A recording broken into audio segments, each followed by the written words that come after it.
Maybe 2022 সালে এক Facebook পোস্টে আমার পার্সোনাল আইডিতে এই পিকটি আমি আপলোড করেছিলাম। তো কি হয়েছে, এই পিকটি আপলোড করার ফলে আমার কমেন্টস বক্সে এত পরিমাণ কমেন্টস আসতেছিল, ক্র্যাশ খেয়েছি, আপু প্রেম করতে চায়, আপু বিয়ে করতে চায়, ঠিকানাটা প্লিজ, এরকম টাইপের।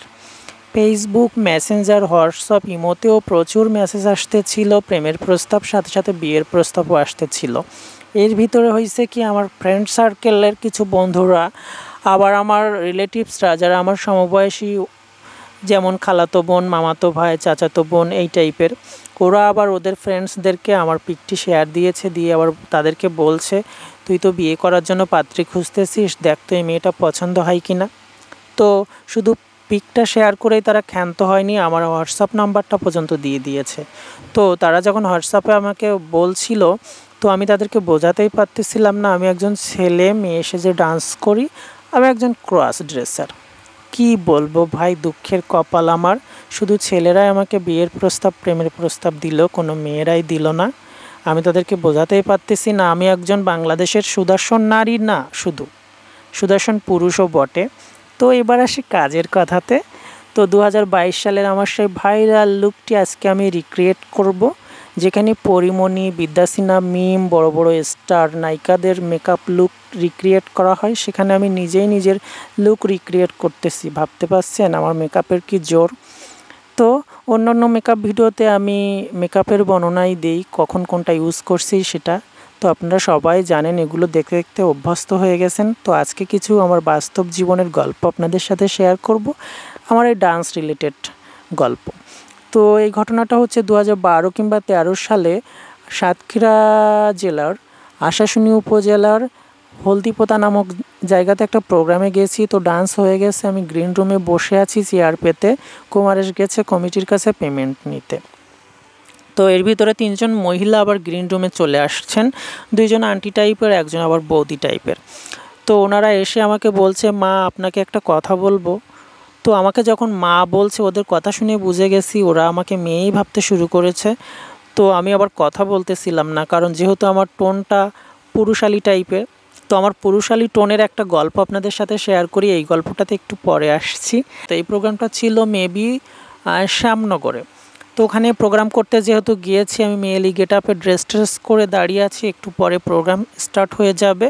তো আমি দেখি আমার পাশে একটা মেয়ে, 8-9 বছরের একটা মেয়ে, আপাত মস্তক আমাকে প্রচুর ফলো করছে।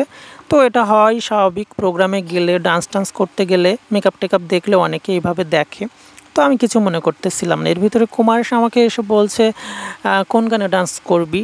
তো আমি আবার গানের নামটা বলছি, যেই না আমি কথা বলেছি, ওই মেয়েটা অবাক হয়ে বলছে, ও মা মা মা আপনি মদ্দা লোক। তো আমি আবার হেসে বলছি, তুই কি মনে করছিস। ও বলছে, আমি ভাবছি আপনি মেয়ে। আমি বলছি, না আমি মেয়ে না, আমি ছেলে, মেয়ে সেজে ডান্স করি। তো আমার কণ্ঠটা হচ্ছে ঠিক এরকমই। কুমারেশও মাঝে মাঝে বলে, মেয়ে যখন সাজিস তো একটু চিকন করে কথা বললে কি হয়।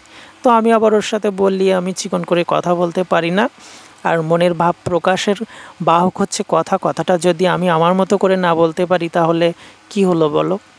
তো এবার মূল গল্পে ফিরে আসি। সেই হলদিপোতা প্রোগ্রামে গ্রিন রুমে 3জন মহিলা তো আসছেন। তো এবার আন্টি টাইপের এক মহিলা আমাকে বলছে, তুমি কি পড়াশুনো করো। তো আমি আবার মাথা নেড়ে বলছি, হ্যাঁ, আমি কথা বলছি না। তো আরেকজন আন্টি টাইপের মহিলা আবার বলছে, মা তোমাকে একটা কথা জিজ্ঞাসা করি। তো আমি আবার মাথা নেড়ে বলছি, বলুন। তো উনি আবার বলছে, যে ছেলেটা ডান্স করছে ওই ছেলেটা তোমার কি হয়। তো আমি কোনো কথা বলছি না, অবাক দৃষ্টিতে তাদের দিকে তাকিয়ে আছি।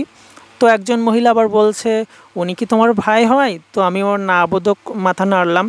তো আরেকজন আবার বলছে, তাহলে বন্ধু। তো আমি বলছি না। এবার ওই বৌদি টাইপের ওই মহিলাটা আমাকে বলছে, তোমার হাজব্যান্ড। তখন আমি বলছি হ্যাঁ, মাথা নেড়ে। তখন ওই আন্টি টাইপের ওই 2জন মহিলা ওই বৌদিকে বলছে, দেখেছিস তুই তো শুধু তর্ক করিস, বললাম না ওরা হাজব্যান্ড ওয়াইফ না হলে এত সুন্দর করে রোমান্টিক পারফরমেন্স করতে পারে। তো তারপর আবার ওই বৌদিটা বলছে, তোমার বাচ্চা কাচ্চা হয়েছে। তা আমি আবার না বোধক মাথা নেড়ে বললাম না। তো এই হচ্ছে এরকমই ঘটনা। এরকম প্রচুর ফানি মোমেন্টস আছে আমার এই 15-16 বছরের সাংস্কৃতিক অঙ্গনে। প্রোগ্রাম করতে গেলে এরকম মজার মজার স্মৃতি আছে। আপনারা যদি শুনতে চান আমি আপনাদেরকে বলবো। তো আজকের ঘটনাটি কেমন লাগলো অবশ্যই কমেন্টস করে জানাবেন। আর আপনারা এরকম আমার বাস্তব কিছু গল্প, অভিজ্ঞতার গল্প শুনতে চান কিনা সেটাও জানাবেন, তাহলে আপনাদেরকে পরবর্তী ভিডিওটিতে শোনাবো। আর আজকের এই যে রিক্রিয়েট মেকআপ ভিডিওটা করলাম, আমি যে আগের লুকটি দিয়েছিলাম ওটা ছিল ফুল স্লিভ ব্লাউজ। যেহেতু এখন গরমের সময়, এই জন্য আমি স্লিভলেস একটা ব্লাউজ ইউজ করেছি। আর তখন আমি নকল চুল ব্যবহার করতাম, চুলটা অনেক লং ছিল। আর যেহেতু এখন আমি অরিজিনাল চুল ব্যবহার করতেছি, তো সব মিলিয়ে মেকআপ লুকটিও কেমন হয়েছে অবশ্যই কমেন্টস করে জানাবেন। আজকের মতো ভিডিওটি এখানেই শেষ করছি। সবাইকে টাটা।